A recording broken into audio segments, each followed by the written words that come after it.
दोस्तों, आज हम बात करने वाले हैं एक उस बिल की जिसे अमेरिका के राष्ट्रपति डोनाल्ड ट्रंप ने वन बिग ब्यूटीफुल बिल का नाम दिया है।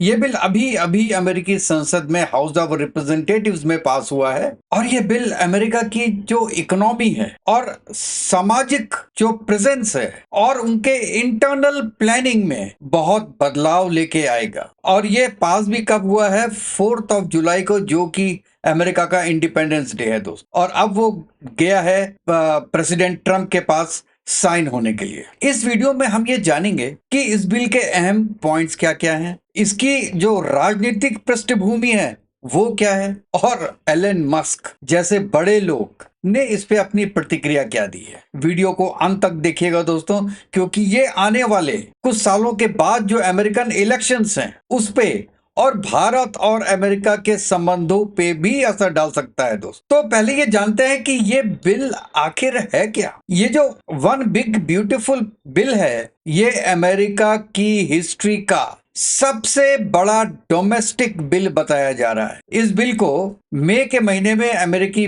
पार्लियामेंट में पेश किया गया था और बहुत कम अंतर से दोस्तों ये पास हुआ था।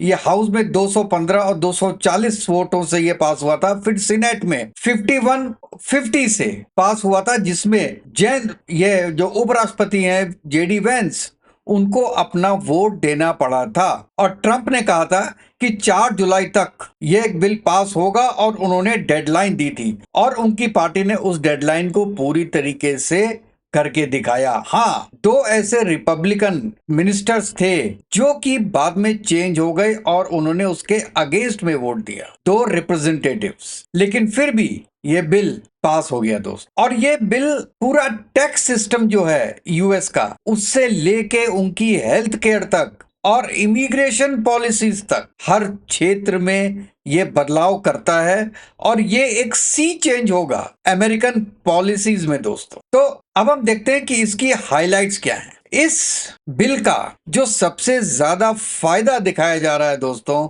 वो दिखाया जा रहा है अमीर तबके का, जो 2017 में आपको याद होगा कि टैक्स कट्स को परमानेंट किया गया था। इसके अलावा जो टिप्स होती हैं उन पे टैक्स नहीं लगेगा। ओवर टाइम की जो कमाई होती है उसमें टैक्स नहीं लगेगा। अब ऑटो लोन पे जो मिलने वाला ब्याज है उसके टैक्स में कमी आएगी। मतलब कि ये है कि कामगार जो हैं और वर्किंग क्लास जो है उनके लोग कुछ राहत जरूर पा सकते हैं, लेकिन इसका फायदा ज्यादातर अमीरों को होगा। सॉल्ट जो टैक्स कैप है उसको भी बढ़ा के $40,000 कर दिया गया दोस्त। और ये क्या करता है? जो हाई इनकम ग्रुप है उसको फायदा देता है, क्योंकि उसको उसमें टैक्स बेनिफिट ज्यादा होते हैं। जो कामकाजी आदमी है उनको इतने टैक्स बेनिफिट नहीं है जितना कि जो बिजनेस करता है और जिसकी इनकम ज्यादा है और जिसका कैश फ्लो ज्यादा है, उनको टैक्स में ज्यादा रियायत दी गई है इसके अंदर। तो बेसिकली ये बोला जा रहा है कि ये ट्रंप ने रईसों के लिए ये अपना जो बिल है इसको पास करवाया है। अब देखिए, अब बात करते हैं इस बिल के सबसे जो प्रॉब्लमेटिक हिस्सा है उसके बारे में। सोशल वेलफेयर, यानी जो आपका मेडिकल है और जो खाद्य योजनाएं हैं, फूड पॉलिसीज हैं, उस पे इस बिल में जो मेडिकेड है, अमेरिका की सरकारी स्वास्थ्य योजना जो है, उसमें $1 ट्रिलियन की कमी की गई है दोस्त। इसका मतलब है कि लगभग 1.2 करोड़ लोग ये जो हेल्थ इंश्योरेंस है इससे बाहर हो सकते। एसएनएपी यानी फूड स्टैंप योजना, उसमें भी कटौती की गई है दोस्तों। और अब इसकी फर्क क्या पड़ेगा कि जो राज्य हैं, स्टेट्स हैं, इसलिए यूएसए को यूनाइटेड स्टेट्स ऑफ अमेरिका बोलते हैं, उनको अब जिम्मेवारी ज्यादा उठानी पड़ेगी, सेंटर से हेल्प कम हो जाएगी। तो अब ये स्टेट्स पे डिपेंड करता है कि वो जो कमी सेंटर से हुई है उसको कैसे भरपाई करते हैं दोस्तों। और इसमें जो स्टूडेंट लोन है उसकी भी कैप की गई है $50,000 तक। और जो सब्सिडी वाले लोन्स हैं स्टूडेंट्स के लिए, वो भी उन्होंने बंद कर दिए। इससे क्या होगा कि जो गरीब स्टूडेंट होगा या मिडिल क्लास स्टूडेंट होगा उनकी परेशानी दोस्तों इसमें बढ़ सकती है। अब हम बात करते हैं कि इसमें डिफेंस और इमिग्रेशन में इसका क्या इफेक्ट हो। ट्रंप का हमेशा से फोकस रहा है बॉर्डर सिक्योरिटी और मिलिट्री पर। इस बिल में डिफेंस बजट में 150 बिलियन बढ़ाया गया है। 150 बिलियन का प्रावधान रखा गया है बढ़ावे के लिए। इसमें खास तौर से ये जो गोल्डन डोम है, जैसे एडवांस मिसाइल सिस्टम्स हैं और ड्रोन टेक्नोलॉजी है, वो उसमें शामिल है। तो इमिग्रेशन को लेके 70 बिलियन खर्च का प्रावधान है। किसके लिए? इमिग्रेशन के लिए। जो राइट इमिग्रेशन हो उसके लिए, और जो रॉन्ग इमिग्रेशन है उसको बाहर निकालने के लिए 17 बिलियन डॉलर का खर्च का प्रावधान है इसमें दोस्तों, जिसमें आईसीई को और पावरफुल बनाया जाएगा। ये जो कस्टम अथॉरिटीज हैं उसकी बात कर रहे हैं कि वो ज्यादा स्क्रूटनी कर सकें जो भी लोग अमेरिका में आ रहे हैं या अमेरिका के बाहर जा रहे हैं। अब और पर ईयर 10 लाख तक, 1 मिलियन तक जो अवैध प्रवासी हैं, वो आप जानते होंगे उसमें हिंदुस्तानी भी बहुत है, उनको डिपोर्ट किया जाएगा। साल में 10 लाख। ये कैसे पॉसिबल हो पाएगा? I don't know. इसमें कितनी जगह उनको उनके रेंजर्स लगाने पड़ेंगे या पुलिस फोर्सेस लगाने पड़ेगी, I am not sure about that, क्योंकि 10 लाख एक बहुत बड़ा नंबर है एक साल के लिए। उनको डिपोर्ट किया जाएगा। और ये जो चेंज आ रहा है, ये अमेरिका के अंदर एक बहुत बड़ा पॉलिटिकल जो उनका सिस्टम है उसको अपोज कर रहा है, और इसके अंदर विवाद होना 100% होगा। रिपब्लिक और लेबर पार्टी के बीच, दोनों के बीच में ये विवाद आएगा। डेमोक्रेटिक पार्टी और रिपब्लिकन पार्टी, दोनों के बीच में ये विवाद जरूर आएगा। और दोस्तों अगला है जो नए टैक्सेस लगा रहे बिल में। एक और बात है, ये है यूनिवर्सिटी और रेमिटेंस टैक्स। एक खास बात है कि अब जितने भी प्राइवेट उनके यूनिवर्सिटीज हैं, उनके एडवांसमेंट यानी उनके जो उनको जो निवेश फंड होता है, उसमें जो उस फंड में लगाया जाता है इनिशियली, उस पे टैक्स लगेगा जो अभी तक नहीं लगता था। इसको कहते थे कैपिटल फंड। कैपिटल फंड में टैक्स नहीं लगता था, अब लगेगा यूनिवर्सिटीज के लिए भी। और ट्रंप का ये कहना है कि कई एनजीओ और यूनिवर्सिटीज आतंकवाद या कट्टरवाद को ये फंड करती है, जैसे आपने इजराइल के केस में देखा, इसलिए हॉवर्ड के पीछे पड़ा हुआ है। वो कहता है कि ये इसका जो पैसा होता है टैक्स फ्री अमाउंट, उसका गलत यूज किया जाता है। इस पे लगाम लगाने के लिए ही ये टैक्स उन्होंने लगाया है। इसके अलावा जो इंटरनेशनल रेमिटेंस आ गई, ये इसका असर इंडिया पे ही पड़ेगा। यानी विदेश में अपना पैसे भेजने पे 5% टैक्स लगेगा। पहले मनी ट्रांसफर में टैक्स नहीं था, अब 5% लगा दिया। इसका असर किस पे पड़ेगा दोस्तों? जितने भी लोग अमेरिका में काम कर रहे हैं और हिंदुस्तानी भी हैं जो कि अपने पैसे बाहर भेज रहे हैं, इंडिया को वापस भेज रहे हैं, तो उनको 5% उसमें से यूएस को देना पड़ेगा बैठे बैठे। और ये सबसे बड़ा इसमें इंडियन समुदाय है, चाइना का है और लैटिन अमेरिका, इसमें भी इनको प्रॉब्लम जरूर आएगी दोस्त। अच्छा, अब इसका क्या है कि डेफिसिट इंपैक्ट भी है। ये थोड़ा मैं टेक्निकली बता रहा हूं आपको। इसको एक तरीके से जो इनका इकोनॉमिक्स है उसमें समझिए कि जो कांग्रेशनल बजट है उसके अनुसार ये बिल अगले 10 सालों में लगभग 2.8 ट्रिलियन से 4 ट्रिलियन तक का एडिशनल लोन अमेरिका पर डाल सकता है। आप समझ रहे हैं? 2 से लेके 4 ट्रिलियन डॉलर तक का लोन अमेरिका पे डाल सकता है अगले 10 सालों में। और इसीलिए एलन मस्क इसके अगेंस्ट में है। यही बात वो शुरू से बोल रहे हैं कि आप गरीबों की तिजोरी से पैसे अमीरों की तिजोरी में डाल रहे हैं। तो आपने डॉज को खड़ा क्यों किया था? डॉज को बंद कर दें। अब ट्रम्प कहता है कि डॉज हम मस्क के पीछे लगा देंगे, और हो सकता है मस्क को डिपोर्ट होना पड़े, क्योंकि मस्क तो कह रहे हैं कि हम एक नई पार्टी बनाएंगे जिसको अमेरिकन पार्टी बोलेंगे। तो वो पार्टी बनाते हैं, उसके पहले उनको साउथ अफ्रीका डिपोर्ट कर दिया जाता है। ये देखने वाली बात है। इसमें क्या होता है कि मेडिकेड जो है उसमें कटौती के चक्कर में 1.2 करोड़ लोग, मतलब 12 मिलियन लोग, जो इनका हेल्थ इंश्योरेंस है वो खत्म हो जाएगा। ये बहुत बड़ी बात होगी दोस्त। कहाँ का पैसा आप कहाँ पे लगा रहे हैं? और नेचुरल है कि इसका जो असर होगा वो केवल हेल्थ केयर पे नहीं होगा, बल्कि किस पे होगा? जितने भी वर्क फोर्स है, इनका पूरा जो वर्क फोर्स है, निचला तबका है, उस पे इसका असर पड़ेगा। और दोस्तों अब ये इसके बारे में थोड़ा बात करते हैं कि बिल आया कैसे। मैंने इसके प्लसेस और माइनसेस आपको बताए हैं। इस बिल को टेक्सास के जो एक सांसद है जॉर्डी एरिंगटन, उन्होंने पेश किया था।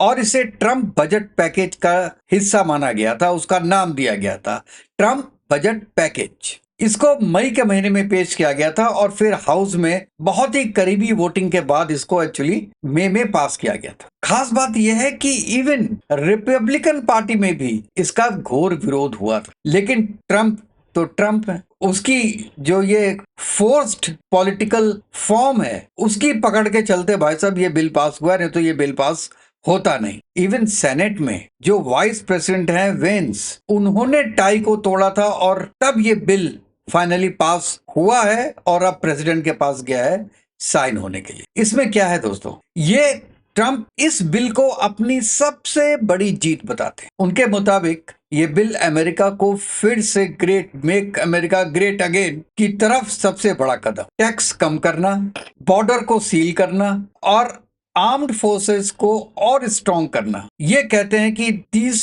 Three things are the main factors behind this big and beautiful bill. और नेचुरल है कि ये बिल आपने देखा कि ये आज पास भी हो गया। अच्छा, इसमें बहुत ज्यादा क्रिटिसिज्म भी आया है दोस्तों इसमें, क्योंकि इसमें जो विपक्ष है, अपोजिशन पार्टी है और जो बेसिकली समाज सेवी होते हैं ना, वो इसे कहते हैं कि डेथ सेंटेंस है फॉर पुअर। आप टैक्स में कुछ नहीं दे रहे हो उनको, मेडिकल उनका हटा रहे हो और उनकी जो फैसिलिटीज है उसको हटा के आप डिफेंस और बॉर्डर पे लगा रहे हो, सो कहते हैं कि this is the death sentence for poor. और दूसरा कहा जाता है कि जो ये मेडिकेड की जो आपने कटौती की है उससे एक साल में अप्रोक्सीमेटली 51,000 डेथ होगी। भाई साहब कहां से डाटा लाता है मुझे पता नहीं, लेकिन कहते हैं 51,000 डेथ एक साल में उससे हो सकती है। सीबीओ की रिपोर्ट में कहा गया है कि आने वाले वर्षों में 1.2 करोड़ लोगों के पास बीमा नहीं रह जाएगा। वो विदाउट बीमा, विदाउट आपका ये मेडिकल इंश्योरेंस के होंगे 1.2 करोड़। और उसके बाद एक सर्वे में और भी कहा गया है कि सिर्फ 30% अमेरिका इस बिल को सपोर्ट करता है, यानी मैक्सिमम लोग इस बिल को अपोज कर रहे हैं। और जो आज दोस्तों एक और, चलिए वो मैं बाद में बताता हूँ, वो एलन मस्क के बारे में। इसमें एलन मस्क का क्या रिएक्शन आया है इसमें, और उन्होंने बहुत ही क्लियर बात बोली है कि ट्विटर पे उन्होंने ये लिखा कि बिल को डिस्गस्टिंग एबनॉमिनेशन का वर्ड बोला है उन्होंने। इनका मानना है कि देश की जो फाइनेंशियल एक रेस्पॉन्सिबिलिटी होती है गवर्नमेंट की, वो खत्म हो जाएगी और फ्यूचर बहुत अंधकार में हो जाएगा। इस उनका ये रिएक्शन सोशल मीडिया पे आया और ये नेचुरल टर्न करना पड़ेगा, मैंने पीछे लगाया भी है, वो शायद ठीक से दिखाई नहीं दे रहा है। और ट्रम्प के एक सर्वे हुआ जिसमें ट्रम्प की जो पार्टी है, नई पार्टी बनाने जा रहे हैं, जो वो कह रहे हैं कि जिस दिन ये बिल पास हुआ मैं नई पार्टी बनाऊंगा, अमेरिकन पार्टी, तो उसमें 40% ऑफ यूएस को ने सपोर्ट किया है उसका 40% ने। 38% ने बोला है कि नहीं बनानी चाहिए नई पार्टी, और शायद 22% लोगों ने बोला है कि भाई we can say anything, it may be good, it may be bad. तो अब एक एलन मस्क को भी एक बेसिकली सपोर्ट अब मिल रहा है पूरी गवर्नमेंट का। और ट्रम्प ने उसके बाद क्या किया, पब्लिक ड्रामा किया, बहुत बड़ी रैली की जिसमें इवन B2 बम्पर की मतलब उसमें आतिशबाजी की गई है और उसमें उन्होंने पूरा लेक्चर भी दिया दोस्तों। और अपने जो अपोनेंट्स हैं उसको उन्होंने किस नाम से बोला है, शाइलॉक्स जैसे वर्डों का यूज किया है। और इससे दोस्तों एक अलग विवाद पैदा हो चुका है और वहीं पे जो ट्रम्प के समर्थक लोग हैं वो उसको एक मास्टर स्ट्रोक बोलते हैं दोस्तों, लेकिन ड्रामा तो किया है उसने और जो भी है दोस्तों पास तो कराया उसने। और ये मैंने देखा लगाया है ट्रम्प का क्या ट्वीट था उसके, वो आप देख सकते हैं पीछे, जो ट्रम्प ने इसके बारे में ट्वीट किया कि जब ये बिग एंड ब्यूटीफुल बिल जब एक्ट जो है वो पास हो गया उसके बाद, और उन्होंने कहा कि 4 जुलाई को पास हुआ है, जो कि बहुत ही इंपॉर्टेंट डे भी है यूएसए की हिस्ट्री में दोस्तों। तो अब ये एक तरीके से मैं ये बोलूंगा कि ये एक शिफ्ट है अमेरिका की फर्स्ट अमेरिकन पॉलिसी को से, मैं तो कहता हूं जो अपने निचले तबके का एक ख्याल नहीं रख सकते हैं लोग, उनके पैसे लेके, उनकी फैसिलिटीज लेके आप दूसरी जगह इन्वेस्टमेंट कर रहे हो। तो ये एक पॉलिसी में मैं तो कहता हूं कि हिस्टोरिकल शिफ्ट है और ये बात मानने वाली है दोस्तों। तो आप बताइएगा कि आपको ये पूरा कैसा लगा और क्या ये बिल इंडिया के लिए अच्छा है या इंडिया के लिए खराब है। देखिए, ये अमेरिका की अपनी अपनी इंटरनल इश्यूज हैं, उसमें हम कुछ नहीं बोल सकते उनको। लेकिन जहां तक इंडिया का सवाल है तो इंडिया के बहुत लोग, लाखों में लोग वहां पे काम करते हैं और वो जब रेमिटेंस इंडिया में भेजेंगे तो इश्यूज होंगे। 5% टैक्स देना पड़ेगा। इलीगल इमिग्रेंट्स के अगेंस्ट में इसमें एक तरीके से फतवा है। तो जो लोग किसी तरीके से इलीगली तरीके से रह रहे होंगे या इलीगल काम कर रहे होंगे, इलीगल से मेरा मतलब यह है कि सपोज करो कोई आदमी 2 जॉब कर रहा है and that is not authorised in US. वहां पे जो डेली खर्चा करने के लिए आदमी 2-2 3-3 जगह जॉब करता है, but that is not legal there, तो वो भी इलीगल हो गया। उसको भी आप इलीगल माइग्रेंट बोलेंगे, उसको भी बाहर निकालेंगे। तो वो तो अब आपने क्या किया, अपना पूरा एक तरीके से सीआईए को और पुलिस को हाथ में दे दिया कि अब आप आपके मन में है जो कीजिए, जिसको निकालना है निकालिए, जिसको नहीं निकालना है मत निकालिए। तानाशाही, इसको एक वर्ड अगर हम बोलें तानाशाही तो गलत नहीं होगा दोस्त। आप बताइएगा कि आप इसके बारे में दोस्तों क्या सोचते हैं और अपनी राय अपने कमेंट्स में जरूर दीजिएगा और ये बताइएगा और कि ये प्रोग्राम आपको कैसा लगा। और ये प्रोग्राम दूसरों के साथ आप शेयर भी कर सकते हैं इंफॉर्मेशन के लिए, बिग एंड ब्यूटीफुल बिल के बारे में दोस्तों।